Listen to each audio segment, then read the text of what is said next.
Nigeria's Center for Disease Control confirms 587 new COVID-19 cases. Doctors vow to continue strike despite federal government's no work, no pay directive. In international news, Atlanta officer charged with murder in death of Rayshard Brooks.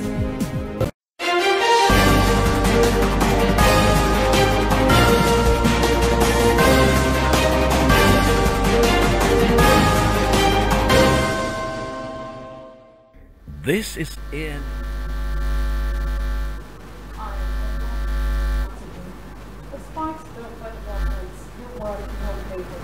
Nigerian doctors say their strike continues until the union's demands are met.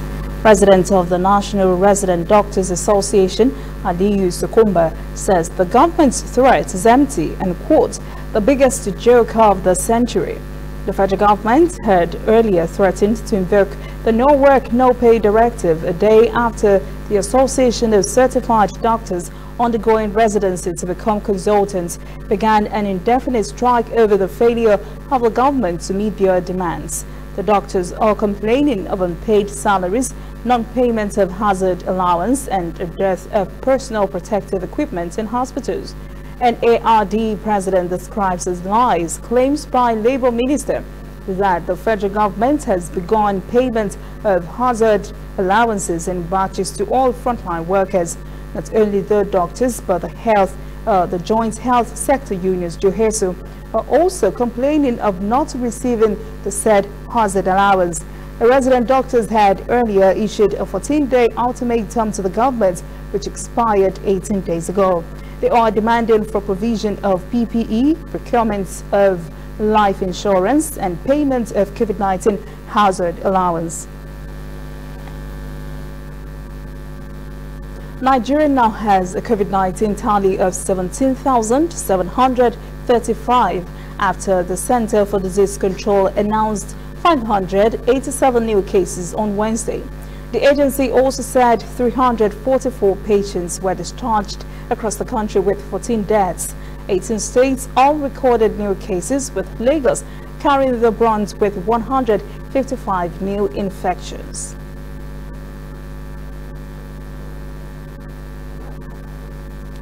The Nigeria Center for Disease Control has also announced the establishment of 4 new COVID-19 testing laboratories in the molecular laboratory network. With these new centers, Nigeria now has a total of 38 testing laboratories located in Ekiti, Kano, and the Federal Capital Territory. NCDC says there are plans to activate more testing centers in Gombe and Ondo states.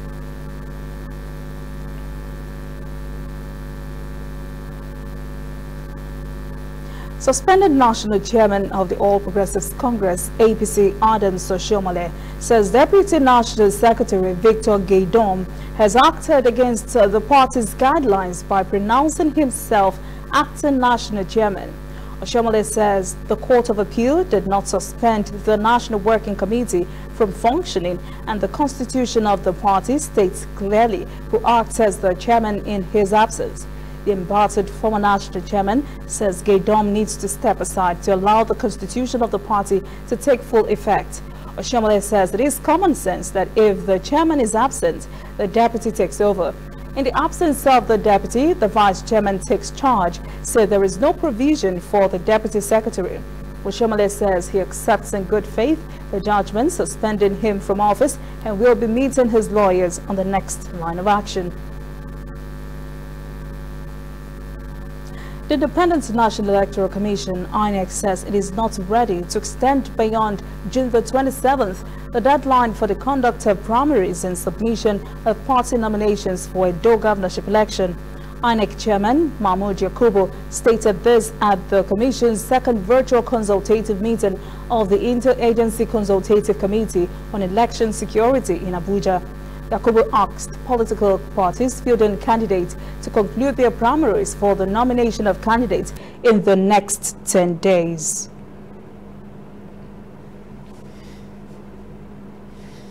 The movement for the actualization of the sovereign state of Biafra is blaming Igbo traditional rulers for the continuous killings of Indigbo by Fulani herdsmen.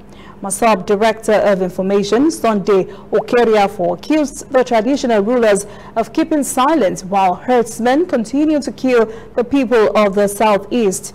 Okeriafo was reacting to the recent killing of a farmer in Obuduagwa in the Oguta local government area of Imo State. Okeriafo accused the monarchs of keeping quiet because they receive 100,000 naira monthly stipend from the federal government. Meanwhile, traditional ruler of Isiala Umudi in the Nkwere local government area of Imo State, Eze Joel Ndukwu, calls these allegations false. Coming up, African stories. Chinese African leaders hold video summit on defeating COVID-19. And later, international news. Atlanta officer charged with murder in death of Rayshard Brooks.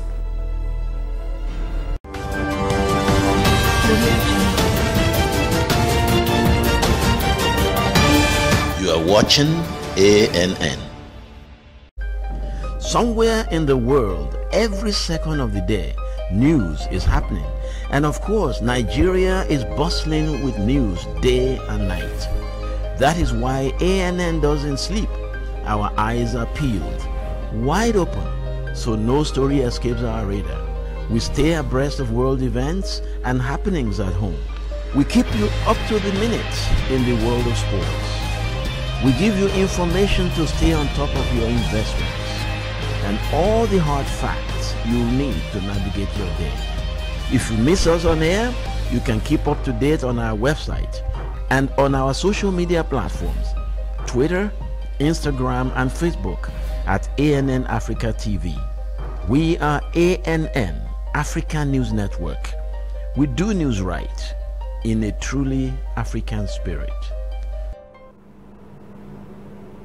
Welcome back. This is ANN News. Chinese President Xi Jinping has called for solidarity and cooperation between China and Africa to defeat the coronavirus pandemic. He said the two sides should work together to build a China-Africa community of health for all and take the comprehensive strategic and cooperative partnership to a greater height. President Xi made the remarks in Beijing on Wednesday when he chaired the Video Extraordinary China-Africa Summit on Solidarity against COVID-19. The summit was jointly initiated by China, South Africa, and Senegal.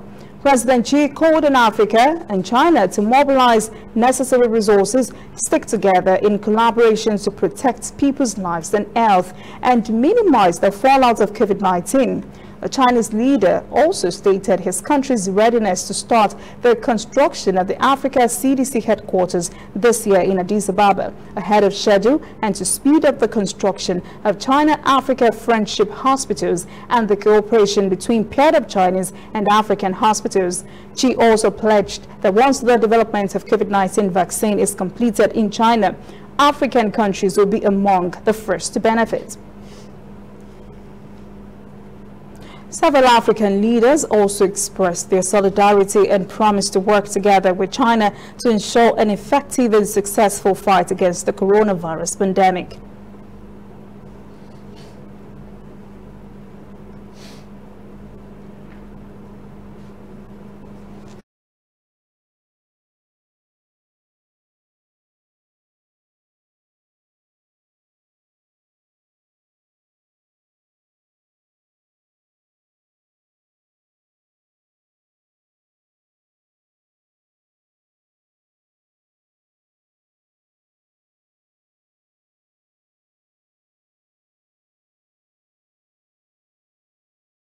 This extraordinary China-Africa Solidarity Summit against COVID-19 demonstrates the depth and resilience of solidarity between China and Africa. Allow me to express the gratitude of the people of Africa to President Xi and the government and the people of China for their generous donations of various diagnostic as well as therapeutic medical equipment. Today, the world is at a critical crossroad. our countries have been hit hard by tragedy of the coronavirus pandemic. In a bid to contain the spread of the disease, we have had to mobilize energy and resources to equip healthcare providers for adequate response to the challenges of the virus. The pandemic has taught us of the tremendous resilience we have as a global community. We are indeed stronger together as we draw lessons from each other on how to fight this pandemic. Your Excellencies, let us use these factual lessons to turn COVID-19 into an opportunity for stronger international cooperation. The solidarity we have seen during this difficult time has once again demonstrated the productivity of the Forum on China-Africa Cooperation, whose 20th anniversary we will mark later this year. The government of the People's Republic of China and the Chinese private sector provided crucial supplies of testing materials and medical equipment in Africa when it was needed most. Burundi has sworn in a new president following the sudden death of former leader Pierre Nkurunziza's death. Crowds gathered in the central Burundi province of Gitega, the political capital of the country, in a fully packed inauguration of Evariste Ndayishimiye as president 2 months earlier than planned. 52-year-old Ndayishimiye, a retired army general, took his oath and accepted his official instruments of office. He was declared winner of last month's presidential election on the platform of the ruling party. He was due to be sworn in August before Nkurunziza died last week. Burundi constitution provides the leader of parliament to take over power in case of death of a president. But the Constitutional Court ruled on Friday Ndayishimiye should be sworn in immediately following Nkurunziza's death. Namibia's Ministry of Agriculture says it has detected an invasion of red locust in central regions of the southern African country and has sent pest control teams to the affected areas. The ministry says the locusts were migrating from Botswana and Zambia. Videos shared by the ministry showed thick clouds of insects flying low over crop fields and farmland in the central Ojozone-Jupa region. The large grasshopper species, which is marked by bright red wings, is common to sub-Saharan Africa and breeds abundantly under drought conditions followed by rain and rapid vegetation growth. Namibian officials said on Wednesday it was too early to link the infestation to locust swarms wreaking havoc in East Africa since last year in a migration that started in the Middle East and has been worsened by the coronavirus pandemic.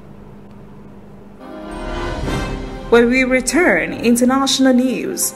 Atlanta officer charged with murder in death of Rayshard Brooks. And in sports, Chelsea completes deal to sign striker Timo Werner.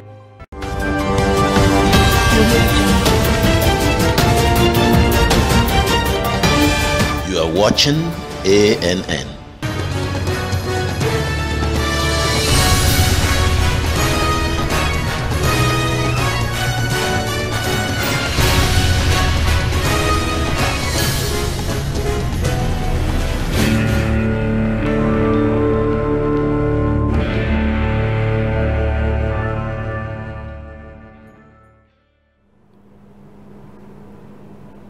Welcome back. This is ANN News. A fired Atlanta, Georgia police officer has been charged with felony murder, and another officer faces lesser charges in the shooting death last week of Rayshard Brooks in the parking lot of a fast food restaurant. These are the 11 charges against Officer Roth. The first charge is felony murder. A fired Atlanta police officer has been charged with felony murder, and another officer faces lesser charges in the shooting death last week of Rayshard Brooks in the parking lot of a fast food restaurant, Fulton County District Attorney Paul Howard told reporters on Wednesday. And the possible sentences for a felony murder conviction would be life without parole, or the death penalty. The death of the 27-year-old Brooks, another in a long line of African Americans killed by police, further heightened racial concerns in the United States over police tactics and systemic racism. Garrett Rolfe, the white officer who shot Brooks on June 12th, was fired the next day after surveillance video showed his actions. He now faces 11 charges, including felony murder and assault with a deadly weapon. Howard said the Atlanta Police Department's rules do not allow an officer to fire even a taser at someone running away, and said of Rolfe, quote, "So he certainly cannot fire a handgun at someone running away." Video of the incident, which escalated from a call about a man who appeared intoxicated in his car at the Wendy's drive-thru into a fatal shooting, appeared to show Brooks taking one of the officer's tasers and pointing it at Rolfe before being shot. Brooks's family welcomed the charges, but his widow, Tamika Miller, said the charges wouldn't bring her husband back. And it hurt. It hurt really bad. During Wednesday's news conference in Atlanta, Howard said Rolfe also kicked Brooks after shooting him, and that Devin Brosnan, another responding officer, has admitted to standing on the wounded man's shoulders as Brooks lay dying. Howard recommended that the judge hold Rolfe without bond.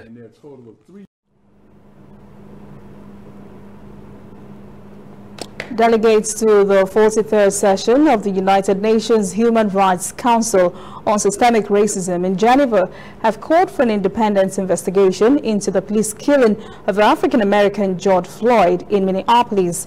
UN Deputy Secretary General Amina Mohammed said many condemning expressions and acts of racism would not alleviate generations of suffering resulting from racial injustice.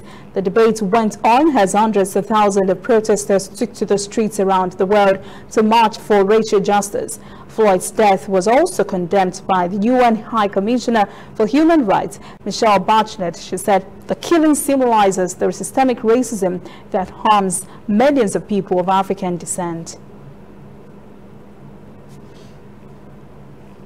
The latest confrontation between China and India, in which 20 Indian soldiers were killed, points to the dangerous escalation of the long bitter border feud between the two nations. Both sides are exchanging blames for the violent face-off. Indian officials say the Chinese army killed Indian troops by very barbaric means and claims Chinese troops also suffered casualties. China has not confirmed the claim, but Chinese Foreign Ministry says China does not want to see any more clashes on the border with India. The ministry says both sides are in close communication and resolving the disputes through diplomatic channels. Honduran President Juan Orlando Hernandez, who revealed on Tuesday he and his wife had tested positive for COVID-19, was admitted for pneumonia at a military hospital. Hernandez said he started noticing some discomfort over the weekend. Two presidential aides are also reported to have tested positive for the coronavirus, but no clear information has been released on their status. The president's health challenge comes at a time when some Honduran hospitals are being strained by the rise in coronavirus cases, which the country says have reached 10,000, with more than 300 deaths, with more than 1.5 million coronavirus cases and more than 70,000 deaths linked to the disease. The World Health Organization says Latin America is the new epicenter of the coronavirus pandemic.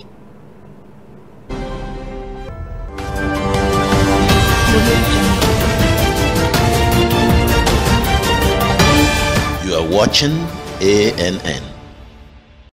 Whether in your house, at your office, on your phone or online, we are there. We have the facts behind the headlines. We cut to the chase with the news you really need. We cover every angle. We are the bigger, better news network. We are African News Network. ANN, watch ANN News on MITV from a truly African spirit. We are on the road every day, canvassing throughout Africa for news you really need. We follow the story everywhere, from every corner of Nigeria to the wide African expanse. We bring you what's making headlines. We connect you with news you can use. ANN, African News Network, in a truly African spirit.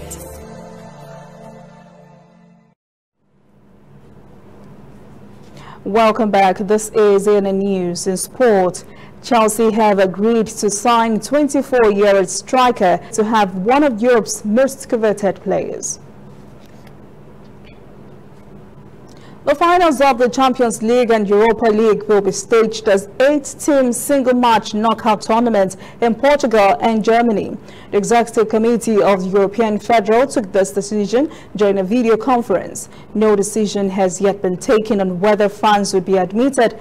The 2020 UEFA Super Cup, which was originally scheduled to be hosted by Porto, will now be played in Budapest in September. That is ANN News this evening. Thank you for joining us. For details on these and other breaking stories, visit our website, annafrica.news. Conversation continues on our social media platforms, Twitter, Instagram, and Facebook at ANN Africa TV. I am Olajumoke Olatuji. Have a pleasant evening.